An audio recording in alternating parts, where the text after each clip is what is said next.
حضرت عمر فاروق رضی اللہ تعالیٰ عنہ ان لوگوں میں سے ہیں جو ابن الوقت نہیں ہوتے، ابو الوقت ہوتے ہیں، جو وقت کے مطابق نہیں بدلتے بلکہ وقت کو اپنے مطابق بدل دیا کرتے ہیں۔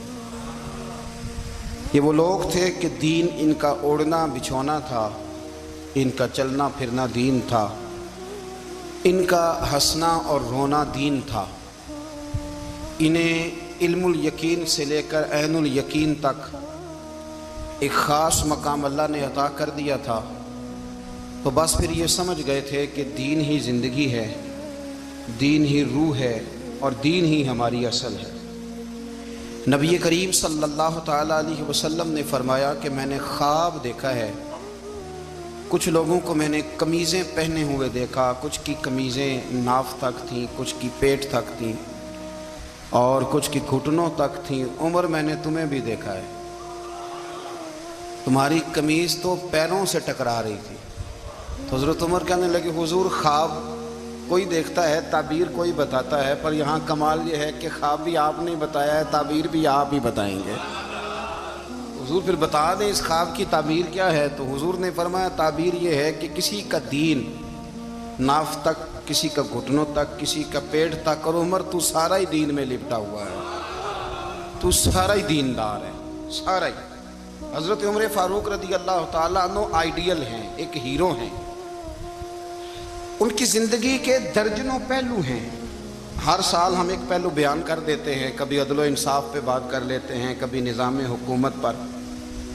ان کی زندگی کا ایک پہلو آج بھی ہماری گفتگو کا عنوان رہے گا، پر حضرت عمر کا مرتبہ اور مقام یہ ہے کہ نبی کریم علیہ السلام نے فرمایا کہ جبریل امین 950 سال میرے عمر کی شان بیان کریں تو عمر کی شان ختم نہیں ہوتی۔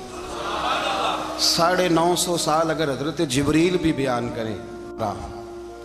فرمایا اے ایمان والو، خود بھی جہنم کی آگ سے بچو اور اپنے گھر والوں کو بھی دوزخ کی آگ سے بچاؤ۔ خود بھی بچو اور اپنے گھر والوں کو بھی۔ کس کو جی؟ جی ہماری ساری نصیحتیں باہر والوں کے لیے۔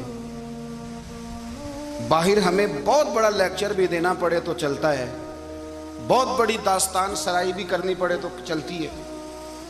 سٹیٹس اور معیار یہ ہے کہ سارا کچھ باہر والوں کے لیے، اور گھر کے وہ پھول جن کی آبیاری بھی ہم نے کرنی تھی، کوئی جڑی بوٹیاں اور گائیں تو وہ کاٹنی بھی ہم نے خود تھی، دھوپ اور چھاؤں کا خیال بھی ہم نے رکھنا تھا، وہاں ہماری نظر نہیں ہوتی۔ پڑوسی کے بچے کیا کر رہے ہیں یہ سارا پتہ ہوتا ہے، اور میرے گھر میں کیا گل کھل رہے ہیں اس کی مجھے خبر نہیں ہوتی۔ حضرت عمر فاروق نے جب یہ آیت نازل ہوئی تو فوراً عرض کیا یا رسول اللہ صلی اللہ علیہ وسلم، اس کا کیا مطلب ہے کہ خود بھی دوزخ کی آگ سے بچو اور اپنے گھر والوں کو بھی بچاؤ؟ تو نبی کریم علیہ السلام نے فرمایا عمر اس کا مطلب یہ ہے کہ جن چیزوں کا اللہ رسول تمہیں حکم دیتے ہیں تم اپنے گھر والوں کو ان چیزوں کا حکم دو، اور جن چیزوں سے اللہ رسول تمہیں منع کرتے ہیں تم اپنے گھر والوں کو بھی ان چیزوں سے منع کرو۔ حضرت عمر فاروق کی زندگی میں جو چیز آپ کو بہت زیادہ ملے گی نا، وہ یہ ہے کہ آپ نے جتنا کڑا احتساب محاسبہ باہر والوں کا کیا ہے نا، اس سے زیادہ بڑھ کے اپنا اور اپنے گھر والوں کا کیا ہے۔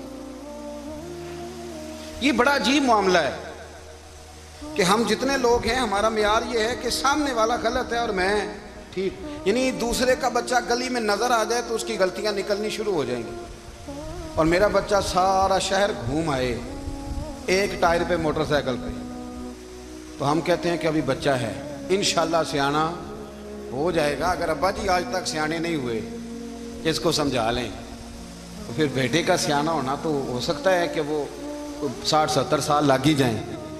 گھر کے اندر جب تک توجہ نہیں ہوتی، اور سب سے پہلے جب تک اپنی ذات پر توجہ نہیں ہوتی، تو والد کا جب تک کردار بچے نہیں دیکھتے جب تک، اتنی دیر تک ان کا تبدیل ہونا ممکن نہیں ہوتا۔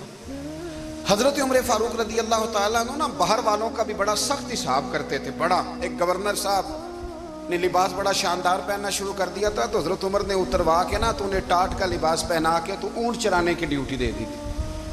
اتنا سخت احتساب کرتے تھے۔ کسائی کی دکان پر بھی 1-2 گھنٹے کھڑے ہوتے تھے۔ جو آدمی مسلسل 2 دن گوشت خریدتا تھا نا، فرماتے تھے اس کا ٹیکس بڑھا دو، لوگوں کو دال نہیں مل رہی اور یہ روز گوشت کھاتا ہے۔ حضرت فاروق اعظم اس کو جزیہ کہا جاتا تھا یا کچھ اور معاملات ہوتے تو بڑھا دیتے تھے. مسلسل جو 2 دن آدمی گوشت کھاتا تھا فرماتے تھے مدینے میں غربت ہے, اگر یہ والا نظام تم کرو گے تو غریب لوگ کس کی طرف دیکھیں گے. لیکن اس سے زیادہ بڑھ کر جو ان کی زندگی کا معیار اور سٹیٹس تھا وہ یہ تھا کہ اپنے گھر کا خاص خیال رکھتے, خاص توجہ کرتے. ملک شام سے اور ایران سے کچھ لوگ آپ کی خدمت میں آئے تو وہاں سے کچھ کنیزیں بھی آئیں. ان کے بادشاہ پیغام لے کے, شاہ ایران کی کنیز کو ملکہ نے کہا کہ نہ حضرت عمر کی زوجہ کو دیکھ کے آنا ذرا کس طرح کی ہے. ہمارے ملک میں کیا کہتے ہیں, خاتون اول, جی خاتون, باقی سارے دووں میں خاتون اول, ذرا خاتون اول کو دیکھ کے آنا. تو وہ جب آئی نا گھر میں ملنے تو کہا کہ مجھے میری ملکہ نے کہا تھا کہ عمر کی زوجہ سے, اہلیہ سے ملاقات کر کے آنا. تو حضرت عمر کی اہلیہ نے نا ایک جوڑا کپڑوں کا دے دیا ملکہ کے لیے اور ایک خوشبو کی شیشی دے دی.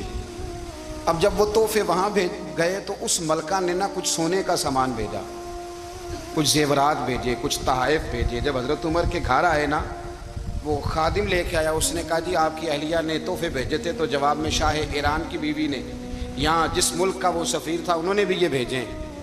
تو حضرت عمر فاروق نا وہ تحفے لے کے گھر گئے تو جا کے کہنے لگے اپنی اہلیہ سے, یہ تو کب سے تحفے تحائف بھیجنے لگ گئی ہے, یہ کب سے نظام شروع ہو گیا؟ تو کہ حضور تحفہ دینا لینا تو ٹھیک ہے, سنت ہے, محبت بڑھتی ہے, تو یہ کوئی قباحت نہیں, اور میں نے اپنی ذاتی استعمال کے لیے جو چیزیں رکھی تھی وہ میں نے دی ہیں. تو حضرت عمر فاروق رضی اللہ تعالیٰ عنہ فرمانے لگے ہم نے کسی ملک کے ساتھ اور اس کے بادشاہ کے ساتھ ذاتی تعلق نہیں بنانا, تعلق جو بھی بنے گا رسول اللہ کے دین کی برکت سے بنے گا.